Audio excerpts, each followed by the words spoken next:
So, you are on the internet using a web browser. You know, that thing with the address bar and back button and bookmarks. That thing you're in right now, up there.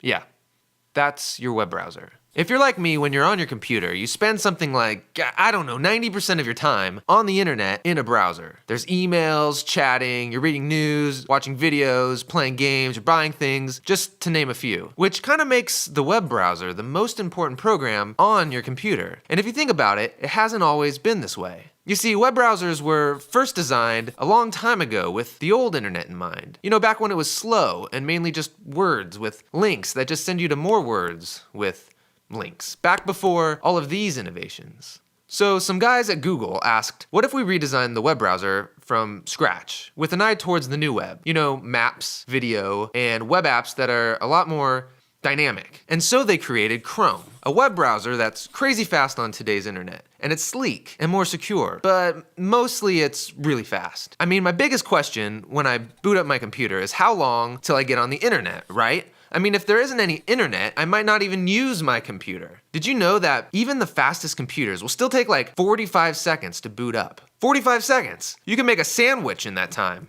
So here's what's going on when your computer's booting up. There's this list of things to do, stuff I'm sure you don't care about, but it cranks through them one at a time. What you probably notice is that your programs begin loading up slowly, and if you're like me, as soon as you see your web browser icon appear, you're like double clicking it over and over and over. Let's go, buddy, I got some emails to read. Well, all of this stuff is called your operating system. And over time, it gets rusty, and your once fresh computer gets slow. Well, Google was like, wait a second, if your operating system's a hassle and all you're really using it for is to get on your web browser, to get online, then maybe we don't need this anymore. What if when you pressed on, you were on the internet in seconds? What if your browser was your operating system? And so check this out. This means that you don't have to deal with managing programs or nagging updates or lost files or confusing settings or blue screens of doom and there's no nagging updates.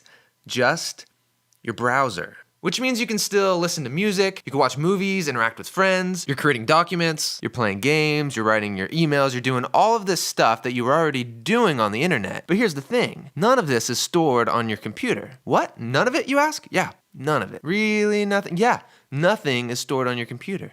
Well, where is it? It's on the internet.